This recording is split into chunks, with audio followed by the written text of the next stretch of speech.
The iPhone Air has been one of the most controversial devices that Apple has put out in years, and I want to talk about why it's so controversial and what people really feel about the iPhone Air and having it in person. So I first want to talk about the design. A lot of people feel very different about the design of the iPhone Air. A lot of people really like how slim it is, having this beautiful titanium that is just really well polished. It's incredibly light. I believe it's like 140 to 160 grams.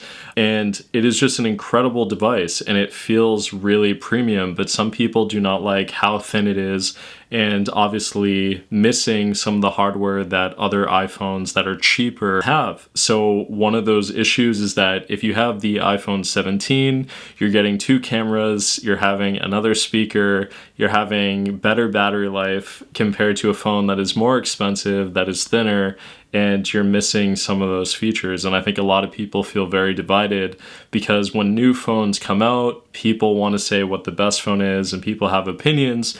And when those opinions collide, people get very upset and angry and it becomes very controversial.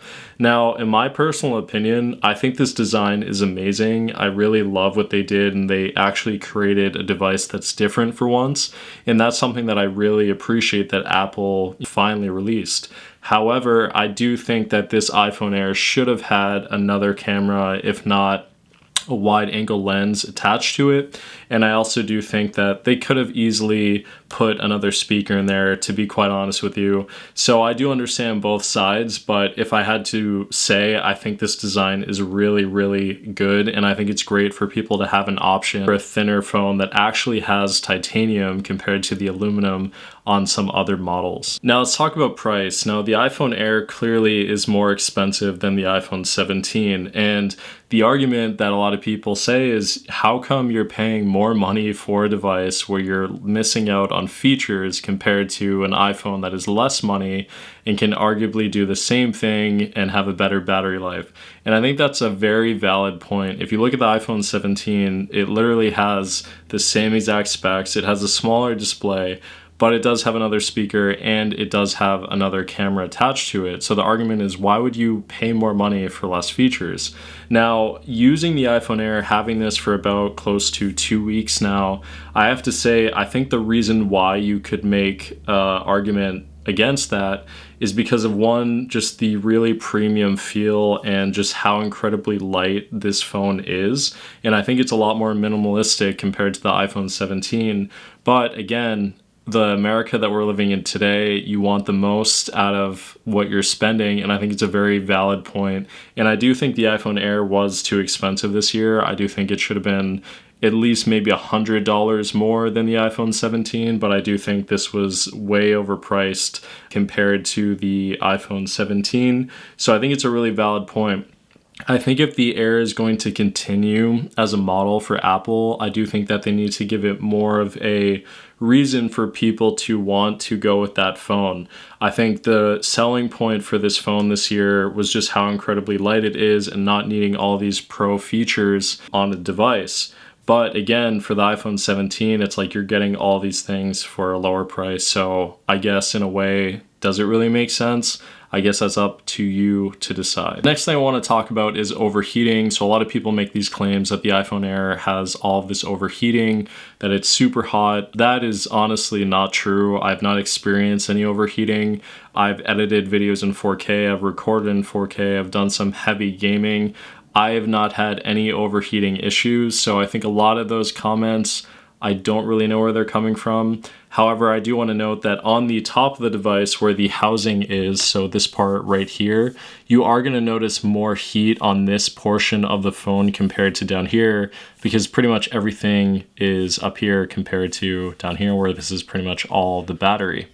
Now, again, I think those claims are false. Maybe if people are just doing a ton of different things, you have so many apps in the background, you have the brightness all the way up, I can imagine that you're going to have heating, but that could literally be said with a bunch of different iPhones. I had the iPhone 15 Pro Max and that overheated crazy. So I don't really agree with those points, and I don't really get why that's a controversial thing when there's really not any overheating issues, but comment down below if that has happened to you. Let's talk battery life. So when this phone was being announced, people went on and on and on about how the battery life was going to be the worst thing ever when it came to iPhones.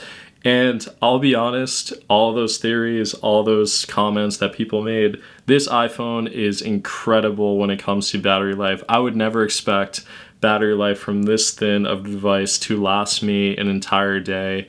And when I say an entire day, I'm using apps, I'm recording, I'm editing, waking up the morning at 8 something, going to bed at 10.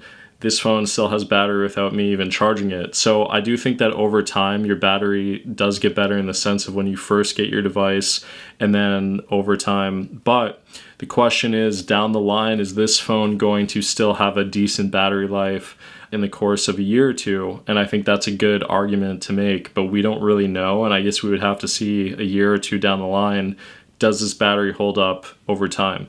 But for people who are saying that the battery life sucks, I don't think it sucks. I don't think you can really compare this battery to the iPhone 17 Pro or Pro Max because it's just a different device. And the intent of this was to make an ultra slim, thin, premium phone to the touch, and I think they did a great job with that. But again, if you want a better battery, you're gonna have to somehow make the phone thicker because again, that's just how it works. That's why the 17 Pro Max has such an incredible battery, is because it's so much larger. So I don't really understand the controversial take on the battery, but again, I kind of get it because you're paying more money and you would want a better battery. So it's kind of my opinion. Another point I want to talk about is titanium versus the aluminum on other models. A lot of people, for some reason, do not like titanium, but then a lot of people do. I don't really get it. I personally think titanium is a better material to use on phones. I think it just feels a lot better. It's a lot tougher. I know a lot of you have seen those bend tests where people are taking the iPhone and they're trying to bend it, and the iPhone Air is just proven to be an incredibly strong device considering how thin it actually is. And I think in the beginning, people were really wishing that this device would just break automatically to whatever reason, maybe feel like their opinions were right, but this phone has clearly stood to be the toughest phone, in my opinion, out of all the models this year. So I don't really get I don't really understand, but I love titanium. I wish it was on the 17 Pro and Pro Max models, but I understand why aluminum did that, but then why did Apple make it such a big deal in the previous models? So that's kind of my take on it. So why is this phone dividing the Apple lovers, maybe people who have Samsung devices, Android? I think what it comes down to is Apple is a company that people look at and they are the big name. Apple is that company. It's one of the biggest companies in the world. And when they make a new device, everyone is going to talk about it. That's why I'm making a review. That's why you see other reviewers talk about it. It is a big announcement when Apple comes out with a new device. And when Apple comes out with a new device that's different, when they come out with a device that is more expensive compared to another one, people are going to say, well, is it really a good device? People in other communities who own Samsung devices, Android devices, are going to compare to something like the iPhone Air and say, is that even a good phone? It doesn't have that. And I think people just have a lot of opinions with devices, and I think everyone thinks that they know everything. And I'm not claiming that I do, but I have this device and I feel like I can at least share my opinion with having it. And I think at the end of the day, this is a great phone. I really love this phone.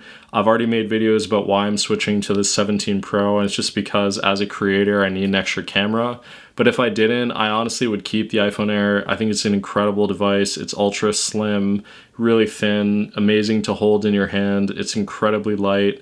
And this is just a solid device for a lot of people. And I think rather than hating on the device and hating on other people, I think let's just appreciate that we're in a time that technology like this is here and that Apple created a great device. And all I want to say is there's so many good iPhones and so many good Samsung phones and phones out there. There's so many that you can choose from. It's hard to decide. And I guess depending on what your values are, depending on what you are looking for in a phone, that is for you to decide, for you to do research, for you to come up with a conclusion on what you want for your device for the next year, 2 years. So that's kind of my take on the iPhone Air and why it's just so controversial. But I think it's an incredible device, and I think you cannot go wrong with purchasing this. So please comment down below, why do you think the iPhone Air is so controversial, and what are your opinions on it? Thanks for watching. Bye.